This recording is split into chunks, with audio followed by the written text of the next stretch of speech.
Carta de Paulo aos Gálatas, capítulo 3, verso 10 ao verso 14.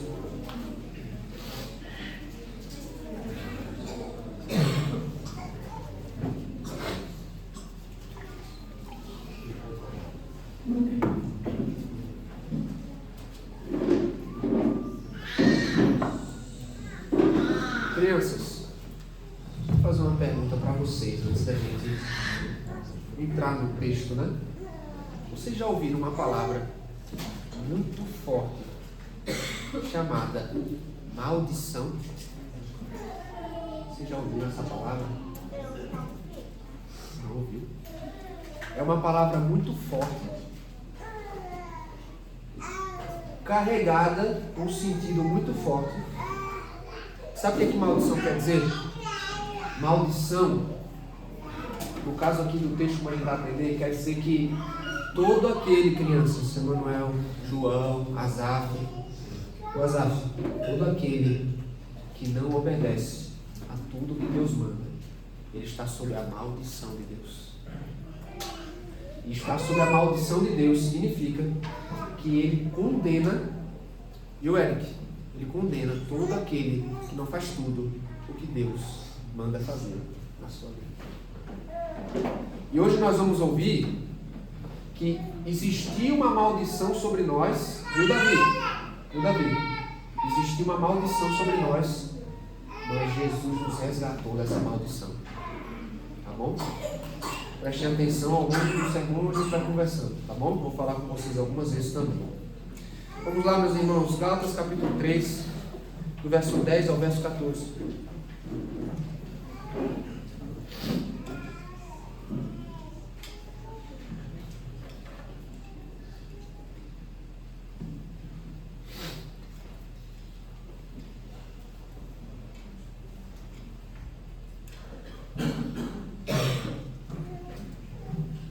Diz assim o texto sagrado, acompanhe com atenção. Todos quantos, pois, são das obras da lei, estão debaixo de maldição, porque está escrito: maldito todo aquele que não permanece em todas as coisas escritas no livro da lei para praticá-las. E é evidente que pela lei ninguém é justificado diante de Deus, porque o justo viverá pela fé. Ora, a lei não procede de fé, mas aquele que observar os seus preceitos, por eles viverá. Cristo nos resgatou da maldição da lei, fazendo-se Ele próprio maldição em nosso lugar, porque está escrito: maldito todo aquele que for pendurado em madeira, para que a bênção de Abraão chegasse aos gentios em Jesus Cristo, a fim de que recebêssemos pela fé o Espírito prometido. Amém.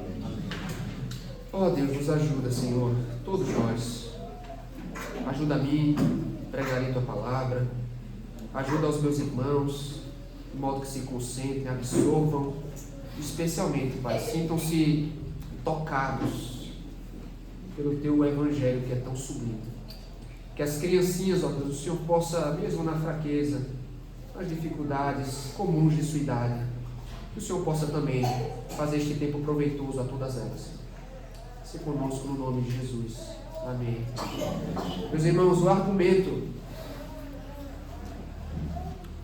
que nós temos aqui do 3, do 10 ao 14, está intimamente ligado com o verso 6 ao verso 9, que foi a última exposição do texto. Paulo dissertou em defesa do fato de que os filhos de Abraão são aqueles que têm a fé de Abraão, que possuem a mesma fé do patriarca, mais precisamente aqueles que creem são, olha para mim, os participantes da bênção de Abraão.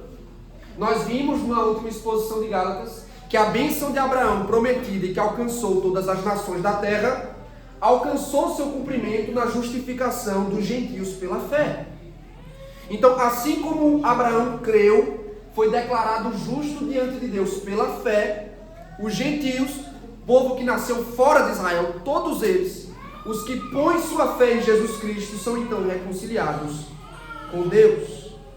E o termo usado, irmãos, no verso 8 e 9, para designar essa reconciliação, o status de justo é bênção.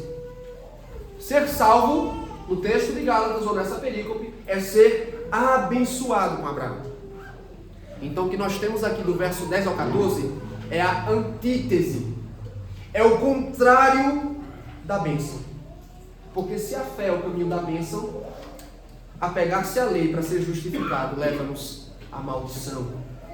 E aqui é muito importante para a compreensão do texto, veja, dois conceitos veterotestamentários, ou seja, do Antigo Testamento, conceito de bênção e de maldição. São importantíssimos na exposição do Evangelho que Paulo faz aqui.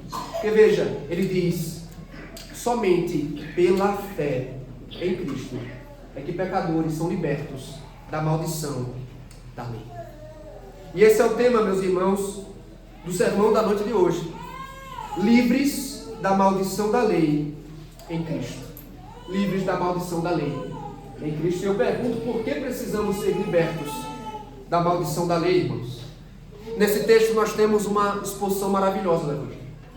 E o apóstolo Paulo faz dois destaques que nós não podemos esquecer jamais. O primeiro deles está do verso 10 ao verso 12, quando o apóstolo Paulo nos ensina que aqueles que se apoiam na lei estão sob maldição.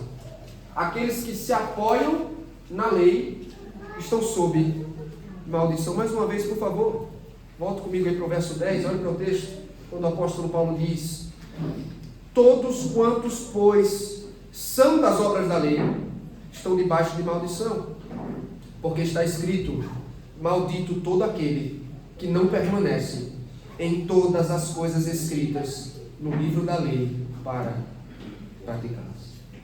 Você percebe que nós temos aqui um contraste absoluto, uma antítese entre o que acabou de ser apresentado no verso 9. Há um contraste entre bênção e maldição. Só que antes de partirmos da compreensão do texto, você precisa entender o conceito, porque se tem uma péssima compreensão na cultura evangélica do que é bênção e do que é maldição. Mas qual é o conceito bíblico? O conceito pactual de bênção e de maldição. Irmãos, bênção e maldição, em tese, descrevem a relação do homem com Deus. Ser abençoado é viver sob o favor de Deus. É viver sob a proteção do Altíssimo e em comunhão com o Senhor da aliança. Ser amaldiçoado, por sua vez, olhe para mim, é sofrer o desfavor judicial. A reprovação de Deus, ser afastado da sua presença. Só que dentro do argumento de Paulo, bênção e maldição ganham uma conotação evangélica. Porque ele diz que bênção é vida, é salvação. Ser abençoado com o crente Abraão é ser justificado pela fé, é ser salvo juntamente com o crente Abraão. Sendo assim, meus irmãos, está sob maldição, é ser rejeitado por Deus, é permanecer sob o seu juízo. E a primeira afirmação de Paulo é: todos quantos, pois, são das obras da lei, estão sob maldição. Se você olha o verso 2, capítulo 2, verso 16, olha para a sua Bíblia. Quando ele diz assim, sabendo contudo, que o homem não é justificado por obras da lei. Que linguagem é essa, meus irmãos? Essa expressão. Paulo tem em mente o homem que procura a lei como fonte da sua justificação, o homem que quer ser justificado diante de Deus pela observância da lei do Senhor. E essa era justamente, lembre-se do contexto de Gálatas, essa era a proposta dos judaizantes, com a qual os gálatas estavam sendo enfeitiçados, seduzidos. São aqueles que buscam, meus irmãos, salvação pelo próprio desempenho e não pela graça de Deus. Estes que afastam-se da graça para buscar, pelo mérito próprio, justificação, diz o texto, estão sob maldição. Mas por que exatamente, meus irmãos? De onde é que o apóstolo Paulo tirou isso? Ele cita aqui, meus irmãos, o texto de Deuteronômio 27, 26. Esse é um texto importantíssimo. Preste atenção no contexto. Deuteronômio é o grande sermão da aliança que acontece quando o povo está prestes a atravessar o Rio Jordão para tomar posse da terra que Deus prometeu a Abraão e aos seus descendentes. E uma das primeiras coisas que o povo faria ao adentrar a terra, ou antes disso, era participar de uma cerimônia curiosa. Existiam dois montes, o Monte Ebal o Monte Gerizim. 6 tribos se posicionariam no Monte Gerizim e no Monte Ebal. 6 tribos de um lado, 6 do outro. Essas 6 tribos pronunciariam as maldições da aliança contra o povo. As 6 tribos daqui pronunciariam as bênçãos da aliança sobre o povo. E no capítulo 27, do verso 15 ao 26, nós temos as maldições da aliança que são pronunciadas sobre todos os que violam as exigências da lei. E o que é que essas maldições tratam? Em tese, irmãos, sobre o que nós lemos no Decálogo. Ela trata ou condena aqueles que cometem idolatria, que desonram os pais, que pervertem a justiça, que cometem pecado sexual, que aceitam suborno, que ferem o seu próximo. E é dito: maldito todo aquele que praticar esse pecado. E todo o povo diz amém. E no fim dessas maldições, nós temos o verso que o apóstolo Paulo citou: maldito todo aquele que não persiste em praticar tudo o que está escrito no livro da lei. Meus irmãos, todas essas exigências que são concluídas com esse verso, elas se enquadram na categoria de lei moral. Vocês sabem o que é. A lei moral nada mais é do que a vontade de Deus para todas as suas criaturas, especialmente o seu povo. E essa lei moral está resumida nos 10 mandamentos. Então, todo aquele que não permanece em tudo que está escrito está sob maldição. Quem não guarda a Torá está sob maldição. É por isso que ele, então, diz o seguinte no verso 11. Perceba a ligação do argumento. Ele diz, todos os que estão sob a lei, que não persistem em praticar, estão sob maldição. Aí no verso 11 ele diz assim, é evidente que pela lei ninguém é justificado diante de Deus, porque o justo viverá pela fé. Então o verso 11 traz a conclusão inevitável do verso 10. Visto a completa impossibilidade de alguém oferecer perfeita, perpétua obediência ao Senhor, a conformar-se a tudo que é exigido na lei. Paulo está dizendo, é evidente, ninguém será justificado pelas obras da lei. Ninguém pode ser salvo pela própria obediência. Mas o que é que a Escritura ensina, diz Paulo? O justo viverá pela fé. Sabe de onde Paulo tirou isso? Do livro do profeta Abacuque. Livro do profeta Abacuque. Mas é muito importante a gente ler o verso todo. Vamos comigo. Abacuque capítulo 2. Abra comigo, Abacuque capítulo 2, verso número 4. Abacuque capítulo 2. Mas não desmarque Gálatas não, tá bom? Abacuque capítulo 2, verso de número 4.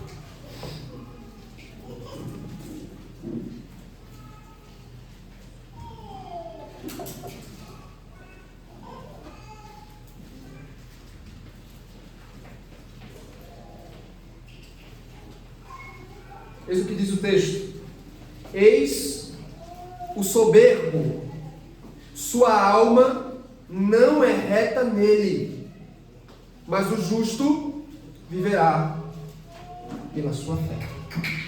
Tem que treinar, meus irmãos, em casa, hein? Velocidade, Faz a competição com o marido, com a mulher, com as crianças. Vamos lá, mais uma vez, eis o soberbo, sua alma não é reta nele, mas o justo viverá pela sua fé. É muito importante, irmãos, que nós entendamos o contexto das palavras. O que é que está se passando no tempo em que Abacuque proferiu a sua profecia? Deus está anunciando um juízo contra o reino de Judá. Ele está dizendo assim, eu vou julgar vocês pelos seus pecados e eu vou usar como instrumento do meu juízo a nação da Babilônia. A Babilônia vai vir, vai devastar Judá, vai levá-los ao cativeiro por causa das suas iniquidades. Deus está anunciando o juízo. Só que o fato dele usar a Babilônia como instrumento do seu juízo não aprova. Deus não aprova o procedimento da Babilônia. E o que era a Babilônia? Uma nação soberba. Uma nação pagã soberba, que confiava no seu poderio militar, na sua própria força. E aqui, nesse texto, o profeta está traçando, Deus por meio do profeta, preste atenção, olha para cá. Deus, por meio do profeta, está traçando um contraste. Olha, os caldeus, os babilônios são arrogantes, são soberbos porque confiam em sua própria força. Vocês não serão assim. Vocês viverão pela fé. Os caldeus caminham com orgulho, com autoconfiança. Judá vive pela fé. Fé no quê? Aguardando as promessas, o cumprimento da libertação que Deus assim os traria. E o apóstolo Paulo, inspirado, ele faz uma leitura desse texto e percebe que aqui tem o princípio, o coração do evangelho. E ele está dizendo, olha, os judaizantes, eles são semelhantes aos caldeus. Eles são orgulhosos. Eles confiam em si mesmos, nas suas obras, mas vocês não serão assim. Deus não aprova a soberba, seja ela na forma de poderio militar, seja ela na forma de justiça própria, arrogância religiosa. O soberbo confia em si mesmo, cai em maldição. O justo vive pela fé. O justo vive pela fé nas promessas de Deus. O justo anda nos passos de Abraão. Abraão creu e foi então abençoado por Deus. Logo, meus irmãos, sustenta Paulo, o homem só é justificado porque crê que Deus justifica o ímpio. O justo viverá pela fé. Então ele continua no verso 12. Ora, a lei não procede de fé, mas aquele que observar os seus preceitos, por eles viverá. Aquele que observar os seus preceitos, por eles viverá. Irmãos, basicamente, Paulo está ensinando que fé e obras operam a partir de princípios completamente diferentes. Totalmente distintos. São forças opostas, irmãos. Em se tratando de justificação, fé e obras são duas forças que não podem coexistir. Eu sou redimido por meio da fé, eu sou justificado. E Deus me separa para andar nas boas obras que Ele preparou de antemão. Mas para minha justificação, fé e obras elas não podem coexistir.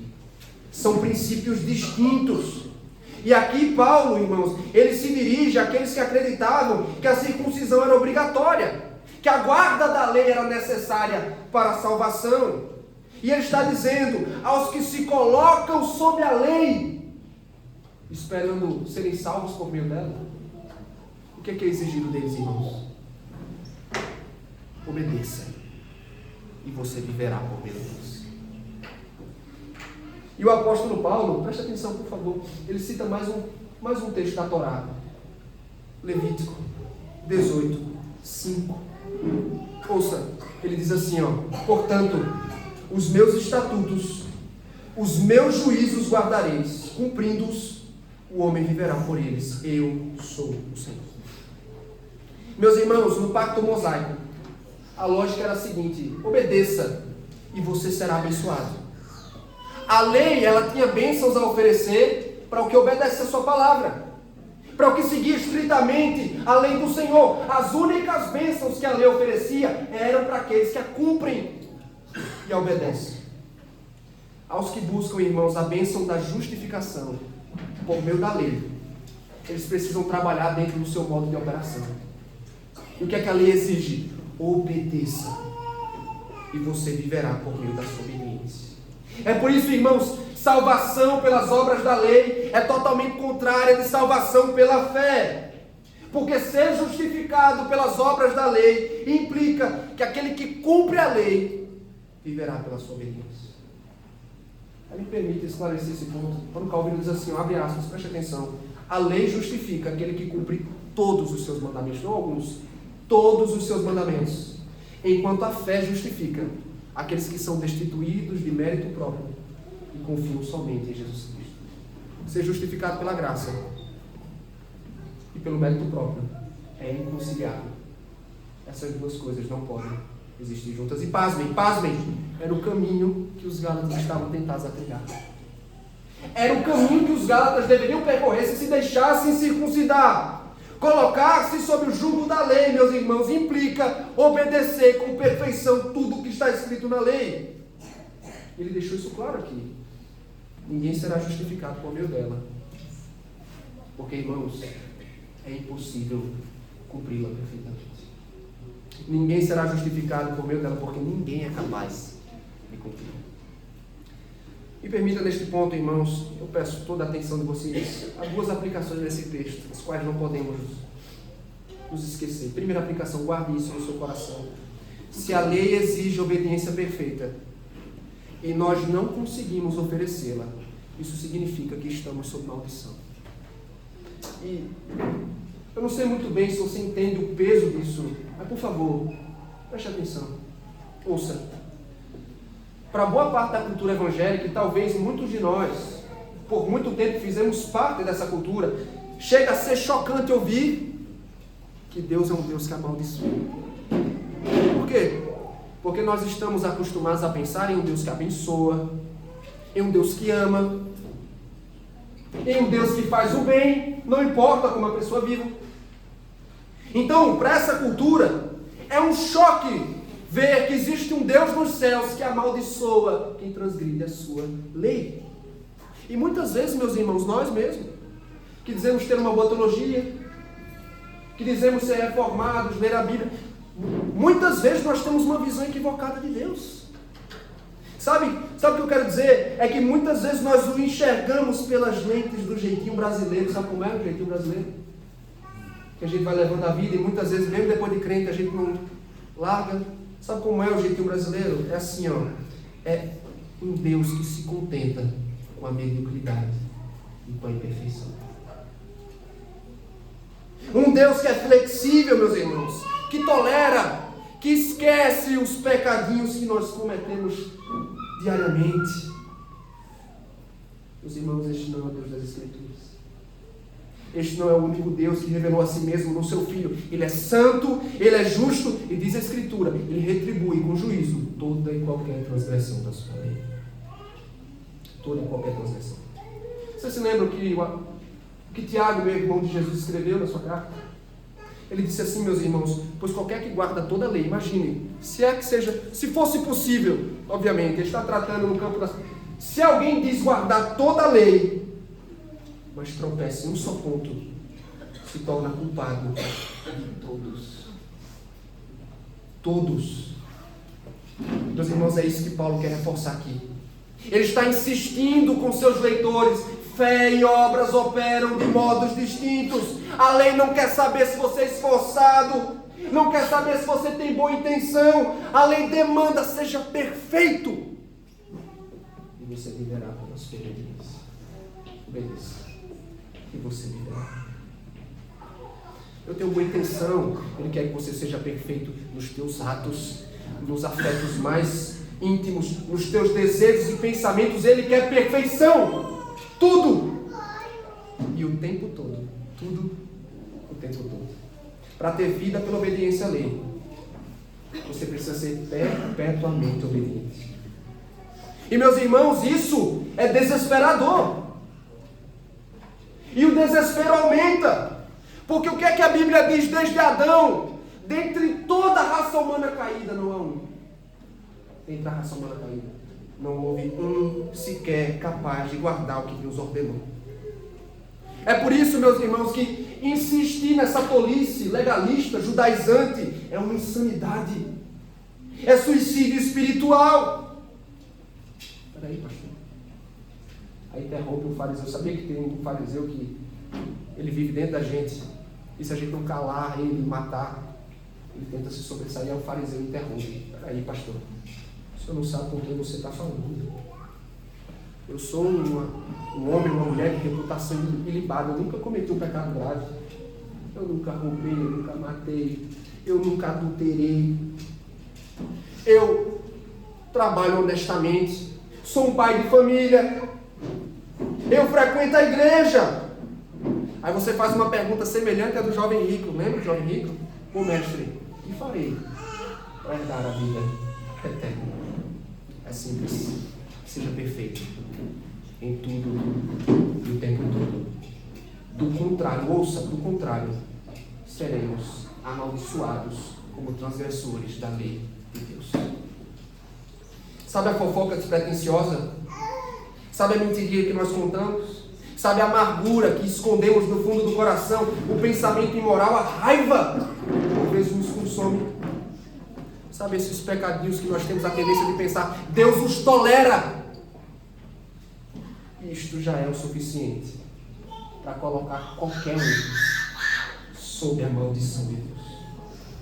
Por isso eu alerto, ouça, não coloque-se a si mesmo sob maldição. Não se coloque sob a lei, não se apoie na sua justiça, você não pode ser justificado por suas próprias obras. Meu irmão, ouça, querido, você que nos visita aqui, é um caminho além da possibilidade humana. É um caminho além da nossa possibilidade. Se você cair nessa mentira judaizante, legalista, você acabará sob maldição. Mas talvez há um caminho alternativo. Talvez não, há um caminho. Viva pela fé. Talvez, irmão, ou querido ouvinte, o peso que você sinta no seu coração, a sua consciência atordoada, o peso da culpa que o esmaga, a frequente sensação de fracasso, o medo de Deus. Quantos vivem completamente atemorizados com a ideia de um Deus justo e que vê o pecado? Me permita lhe oferecer um diagnóstico. É muito provável que você esteja sofrendo tudo isso por orgulho, sabia? Porque você se recusa a perceber-se como pobre, vazio de justiça própria diante de Deus. Você quer fazer por merecer, você se acha capaz de aplacar a Deus, de ser aceito por Ele, enquanto você insistir na sua justiça própria, que sequer existe. Você está sob maldição. Você está sob a condenação do justo juiz. Mas se você deseja se ver livre do peso da culpa, da justa condenação de Deus, lembre-se do profeta Abacuque: o justo viverá pela fé. Meus irmãos, essas palavras tiveram um impacto tremendo na vida do reformador Martinho Lutero. Antes da sua conversão, meus irmãos, olhe, o reformador vivia atormentado com a ideia de um Deus que vê o pecado e que condena o pecador. Ele vivia atemorizado com a ideia de um Deus irado. Por causa disso, meus irmãos, todas as formas possíveis ele tentou para apaziguar a ideia de Deus por obra de justiça. Ele confessava os seus pecados por horas seguidas. Ele fez várias peregrinações religiosas, impôs a si mesmo privações físicas, e nada disso trouxe consciência à sua alma. E ele chegou ao ponto de dizer mais tarde: se fosse possível alguém alcançar o céu pela vida monástica, esse alguém teria sido ele. Mas nada adiantou, meus irmãos. Foi quando aconteceu a famosa experiência da torre, quando à luz de velas ele leu as palavras do profeta Abacuque na carta de Paulo aos Romanos: o justo viverá pela fé. O justo viverá pela fé. Deus, irmãos, o iluminou. Ele encontrou o que finalmente buscava, que ele escreveu, abre aspas, ele disse: antes que aquelas palavras rompessem em minha mente, eu odiava a Deus, eu estava zangado com Ele. Mas quando pelo Espírito de Deus eu compreendi essas palavras: o justo viverá pela fé. Ouça, então senti como se tivesse nascido de novo. E como um novo homem, eu atravessei as portas abertas do próprio paraíso de Deus. Irmão, as bênçãos que a lei tem para oferecer são somente para os que a cumprem perfeitamente. Você não pode fazê-lo. Eu não sou capaz de fazê-lo. O Evangelho, porém, aponta para outro caminho. Ele diz: descanse na pessoa bendita de Cristo pela fé. Há dois caminhos, irmãos. Duas formas de ser justificado. O caminho das obras da lei é um caminho em ruínas, é um caminho fadado à destruição, ao fracasso, porque ninguém pode observar perfeitamente, o tempo todo, tudo o que está escrito no livro da lei. Por isso você precisa ouvir, ouça o Evangelho. Você precisa desesperadamente ouvir o que diz o Evangelho. Abandona a tua autoconfiança. Abandona o teu espírito farisaico, tua tola autoconfiança. Desperta da tua ilusão e que você é capaz de ser justo por tuas próprias obras. Perceba-se um pecador miserável. Perceba-se pobre de justiça. Viva pela fé e você será salvo. Creia e você será justificado diante de Deus. Creia em Jesus Cristo, o Redentor dos homens. E como aconteceu a Lutero, meus irmãos, ouça, os que descansam em Cristo pela fé, eles sentem como se estivessem atravessando as próprias portas do paraíso de Deus abertas. Quando cremos em Cristo, irmãos, nós não vemos mais o semblante irado de Deus, mas sua fronte amorosa volta-se para nós. Não há mais condenação, porque Deus nos imputa a justiça do seu Filho a todo que crê. O justo viverá pela fé. Ô crianças, preste atenção numa coisa aqui, ó. Emanuel, vocês não conseguem obedecer o papai e a mamãe o tempo todo, não é? Não dá, né? Não conseguem, né? Imagina Deus. Quem sabe? Vem João. Imagina Davi. A gente não consegue obedecer o papai e a mamãe. Deus nos pede, crianças, muito mais do que o papai e a mamãe. Deus pede que a gente seja perfeito. Deus pede, meninas, que a gente obedeça tudo e o tempo todo. E Ele diz assim, ó, se você errar uma vez, você morre. Porque Deus é perfeito e Deus não pode esperar menos do que isso. Por isso a gente precisa entender desde cedo, nós não somos salvos pelo que nós fazemos. Não é porque eu sou bom, não é porque Sara eu consigo obedecer tudo, em Eva, Asaf e Maria. Não é porque eu consigo obedecer tudo, não é porque eu faço tudo certinho, mas é porque eu creio em Jesus. O justo vive pela fé. Tá bom? Entendeu, Eric? Entendeu? Meus irmãos, vamos ao segundo ponto. Nós estamos meditando no tema livres da maldição da lei em Cristo. Nós vimos no primeiro ponto que aqueles que se colocam sob a lei estão sob maldição. Segundo e último, versos 13 a 14, aqueles que confiam em Cristo são abençoados. Aqueles que confiam em Cristo são abençoados. Meus irmãos, como livrar-se da maldição da lei, então? É o que o apóstolo Paulo começa a responder a partir daqui, verso 13. Cristo nos resgatou da maldição da lei, fazendo-se Ele próprio maldição em nosso lugar, porque está escrito, maldito todo aquele que for pendurado em madeiro. Meus irmãos, Paulo deixou muito claro o fato de que Deus pronuncia uma maldição sobre todo o que não guarda perfeitamente a lei do Senhor. Só que há necessidade dessa maldição ser removida. Ela não desaparece sozinha. Deus não se esquece daqueles que transgridem a sua santa lei. E é justamente, meus irmãos, o que Cristo realizou na cruz do Calvário. E eu quero que você preste muita atenção, para que você nunca mais esqueça o peso que há nesse versículo. Ele diz primeiro que Cristo nos resgatou da maldição da lei. Meus irmãos, o termo resgate é um termo importantíssimo. Resgate, redenção, na teologia de Paulo você vai vê-lo sendo utilizado diversas vezes. E resgate significa libertação. É o resgate de um escravo, ouça, o resgate de um escravo mediante o pagamento de um preço. Então imagine, no século I, o século onde o apóstolo Paulo viveu e, portanto, escreveu esta carta, existia um mercado de escravos. E se porventura, imagine, um parente, um amigo seu acabasse escravizado por dívida, por exemplo. Você tinha a opção de resgatar esse parente, de resgatar esse amigo, por meio do pagamento de um preço. Só que essa linguagem tem raízes mais profundas, irmãos.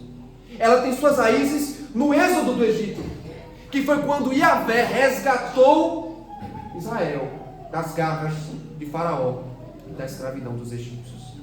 E por incrível que pareça, ouça, o êxodo, meus irmãos, é uma miniatura da grande libertação, do grande resgate. O que Jesus fez na cruz do Calvário é muito maior do que o êxodo. O êxodo é uma miniatura perto do que aconteceu no Calvário. É um tipo da libertação que Cristo realizou, porque Ele definitivamente, de uma vez por todas, essa é a ideia do texto, Ele resgatou-nos da maldição da lei. E o que é que isso significa, pastor? Que de acordo com Paulo, irmãos, todos, sejam judeus ou gentios, estão sob a maldição diante de Deus, porque falham em observar tudo que está escrito no livro da lei. E essa maldição atrai o juízo implacável de Deus, a ira de Deus contra o pecado, meus irmãos. Então, estar sob maldição é receber o castigo e a condenação que os nossos pecados merecem da parte do justo juiz. E Paulo então afirma: Cristo resgatou-nos da maldição da lei. É importante reforçar: a maldição precisa ser aplicada para que a justiça divina seja então satisfeita. E como é que isso se deu, meus irmãos? Diz Paulo: Cristo libertou da maldição da lei, tornando-se Ele mesmo maldição em nosso lugar. E é muito interessante como Paulo, vez após vez, usa o Antigo Testamento para fazer a explanação do Evangelho. Nós temos aqui um outro texto de Deuteronômio. Deuteronômio 21, 23. Ouça: maldito todo aquele que for pendurado em madeira. E é interessante, porque nós do Ocidente, nós criamos, ou fomos criados num contexto que o Ocidente foi erigido pelos fundamentos do cristianismo. Então, não nos é estranha a ideia de cruz.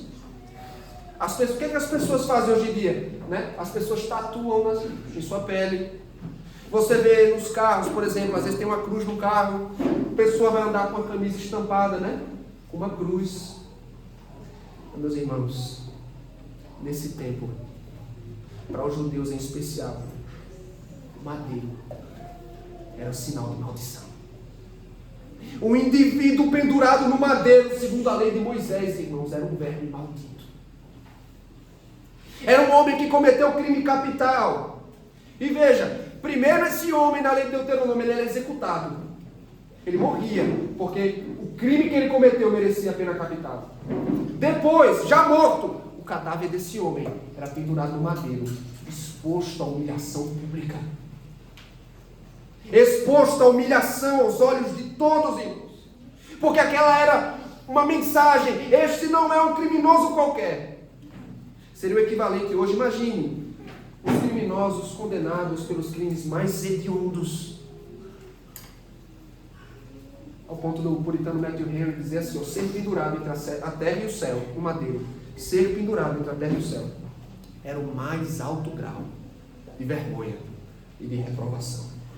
Demonstrava, meus irmãos, não só a repulsa da sociedade da época, mas também a reprovação de Deus contra aquele indivíduo, de modo que todos que avistavam um homem sobre madeira, eles diziam: este homem é maldito de Deus. Este homem é o maldito de Deus. E segundo o Evangelho, meus irmãos, pregado por Paulo, Cristo resgatou-nos da maldição da lei, fazendo-se Ele mesmo maldição em nosso lugar, sendo pendurado entre o céu e a terra no madeiro. E aí é impossível, irmãos, não fazermos a pergunta: como isso pode ser possível? Como é possível o único, aquele que é apresentado pelo autor aos Hebreus, santo, livre de mácula, separado dos pecadores, inculpável? O apóstolo Pedro diz na sua primeira carta: ele não cometeu pecado. O apóstolo João, nele, olha para mim, não existe pecado. Como é possível, meus irmãos, que um homem perfeito, um homem sem pecado algum, o único que obedeceu perfeitamente a tudo que está escrito no livro da lei, como é possível que esse homem seja amaldiçoado de Deus? Olha para o texto. O apóstolo Paulo diz assim, olha que palavra, olha que expressão preciosa. Ouça: em nosso lugar. Em nosso lugar. Em nosso lugar. Meus irmãos, Cristo era inocente. Cristo era inocente e, portanto, ele não merecia ser pendurado em madeiro. Mas é em nosso lugar. É na condição de substituto, de representante. É na condição de substituto dos pecadores que ele recebe tal tratamento de Deus, irmãos. Sua morte foi um sacrifício substitutivo. Deus imputou nossos pecados a seu Filho. E ao receber sobre si, meus irmãos, os nossos pecados, ele recebeu o tratamento, a pena devida a um malfeitor, a um criminoso, a um maldito de Deus. Ele foi amaldiçoado. Ele padeceu sob a ira de Deus. Ele recebeu a pena de morte, que é aplicada aos que violam a sua lei. Veja, o santo, o justo, meus irmãos, olhem para mim, o santo, o justo, o perfeito. Ele foi amaldiçoado e morto, não por suas próprias transgressões, mas em nosso lugar. Isso nunca deve deixar de surpreender, meus irmãos. É o mesmo quando Paulo diz aos Coríntios, veja a linguagem, aquele que não conheceu o pecado. Veja, Deus o fez pecado por nós, para que nele fôssemos feitos justiça de Deus. Porque você acha, querido irmão, que na cruz do Calvário, enquanto agonizava, Jesus Cristo pronunciou as palavras do Salmo 22, meu Deus, por que me desamparaste? Você sabe por que ele falou isso, querido? Porque o Cristo que jamais pecou, ele estava sob maldição. Ele recebeu o tratamento e a pena devidas a um pecador perverso e maldito de Deus. Meu Deus, por que me desamparaste? E ele resgatou-nos da maldição da lei, fazendo-se ele mesmo maldição em nosso lugar. Com que propósito, pastor? Verso 14. Para que a bênção de Abraão chegasse aos gentios, em Jesus Cristo, a fim de que recebêssemos pela fé o Espírito prometido. Meus irmãos, ao remover a maldição da lei, Cristo torna possível que os gentios participem da bênção de Abraão. Nós vimos no capítulo 3, do verso 1 a 5, que a bênção de Abraão, ela é também descrita aqui como a promessa do Espírito. Isso faz todo sentido com o início do capítulo 3, porque ele diz assim, no início do capítulo 3, vai lá para o texto comigo, veja, verso de número 2, quero saber apenas isto: vós recebestes o Espírito pelas obras da lei, pela pregação da fé. Os Gálatas foram justificados pela fé, receberam então o Espírito como confirmação de sua justiça pela fé. E Paulo disse, participam da bênção de Abraão pela fé, eles já são membros do povo de Deus, eles são salvos, eles são filhos de Abraão. Meus irmãos, nos maravilhemos com o Evangelho, irmãos. Ouça, é somente por causa de Cristo que nós somos resgatados da maldição da lei. Crianças, imagina o seguinte, ó, Lia, Lívia, olha, presta atenção. Imagina que o papai e a mamãe, Emanuel, Sara, ô Davi, está prestando atenção? Tá? Imagina que o papai e a mamãe têm uma dívida muito grande. Muito grande. Vamos pensar assim, vamos pensar R$1 milhão. Já pensou? E crianças, a dívida ela não desaparece. O banco não está preocupado se seu papai e sua mamãe chegam lá e dizem assim, olha só, eu não tenho dinheiro, não consigo pagar. A dívida não some. Alguém tem que pagar, não é? Ou o papai paga, ou a mamãe paga, ou alguém que ame muito o papai e a mamãe pague essa dívida, para que então essa dívida desapareça. A dívida precisa ser paga. Irmãos, o pecado é parecido, se é que podemos usar uma analogia assim. Meus irmãos, o pecado é a transgressão da lei. A justiça exige todo aquele que quebra a lei de Deus que pague com a vida, é condenado à morte.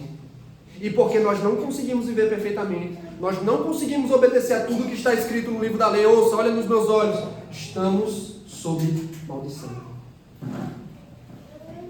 E pior, meus irmãos, a coisa vai piorando.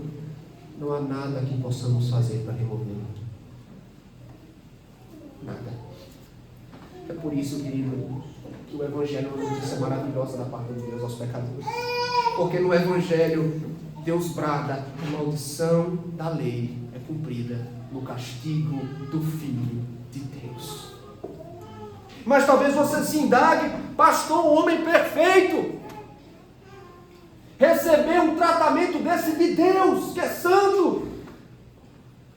Como pode um homem perfeito, um homem justo, como diz as Escrituras, como pode um homem receber o tratamento assim de Deus? Como na cruz, quando Jesus Cristo estava ali padecendo, sofrendo, como Deus não pôde ter cometido a maior injustiça da história? Meus irmãos, a resposta de Martim Lutero é a minha preferida. Ouça, abre aspas. Lutero diz assim, ele não age como sua própria pessoa agora. Agora, não é mais o Filho de Deus nascido da Virgem, mas é um pecador. Ouça, escute, mas é um pecador que traz sobre si e que carrega o pecado de Paulo, que fora um blasfemador, perseguidor e agressor. O pecado de Pedro, que negou a Cristo. O pecado de Davi, adúltero, assassino, que fez o nome do Senhor ser blasfemado entre os gentios. Irmãos, é o pecado de João. É o pecado de Jonas. É o pecado de todos nós. Ele os carrega sobre si, nossa ira, nosso ciúme, nossa discórdia, nossas idolatrias, mentira, lascívia, impureza, cobiça. Tudo mais, irmãos, que nos torna condenáveis diante de Deus, estava ali sobre o Filho de Deus. Ele os carregou em seu corpo, os nossos pecados, não porque ele cometeu, mas porque ele nos substituiu. Ele nos representou diante de Deus, irmãos. Meus irmãos, não romantize a cruz do Calvário, porque a cruz do Calvário é emblema de vergonha e de dor. Porque enquanto esteve ali pendurado, ele sofreu martírio. Ele padeceu na alma, irmãos, os mais amargos tormentos do inferno. Ele viu, irmãos, imagine, ele viu o semblante irado de Deus voltado contra ele. Ele foi tratado como um verme maldito, e no madeiro ele realizou a perfeita satisfação, a justiça de Deus com seu próprio sangue. Sabe o que resgatou você, a mim, no nosso fútil procedimento? Não foi prata, nem ouro, mas foi o precioso sangue de Jesus Cristo, o Cordeiro de Deus, sem mácula, sem defeito. Mas, meus irmãos, crianças, ouça, na cruz, crianças, a dívida foi paga. Jesus, pouco antes de morrer, Sara, ele ergueu os olhos ao céu e disse: está consumado. Está pago. Não há mais dívida. Não há mais condenação. E ali no Calvário, meus irmãos, veja, aconteceu o que os reformadores chamavam de uma troca maravilhosa. Pelo menos, que troca é essa, pastor? Os teus pecados, a minha iniquidade, foram colocados no bendito Filho de Deus. A minha injustiça foi imputada sobre ele, para que eu recebesse a sua justiça. Ele foi amaldiçoado para que fôssemos abençoados. Ele morreu a nossa morte para que vivêssemos a sua vida. A sua desventura se tornou a nossa glória. Meus irmãos, é por isso que nós nos gloriamos na cruz. A cruz é sim um emblema de maldição, de vergonha, de dor, mas a cruz se tornou a fonte da nossa bênção, da nossa salvação. Cristão, olha para a cruz, contempla a santidade e a justiça do Deus que abomina o pecado. Olha para a cruz, cristão, se impressione com a misericórdia de Deus, com o amor de Deus, com a abundante graça de Deus. Ninguém dentre nós, ninguém em todo o mundo é capaz de trilhar o caminho da justificação pelas obras da lei. Você pode ser esforçado, você pode ser diligente, você pode ser religioso, as suas obras não salvarão. mas há outra via, há outro caminho. Olhe para a cruz. Olha para a cruz do Calvário, onde o Filho de Deus foi feito maldição em nosso lugar, para que você fosse abençoado por crer quebrado. Abandona a tua confiança, abandona a tua justiça própria, creia no Filho de Deus, descansa naquele que obedeceu a lei, padeceu sob a pena da lei, para a tua salvação.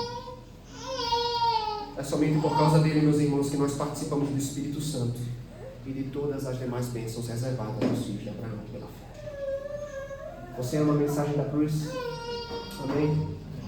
Temos de pé. Vamos cantar que nós amamos a mensagem da cruz neste momento. Neste momento você pode trazer seus dízimos e ofertas aqui à frente das ofertas.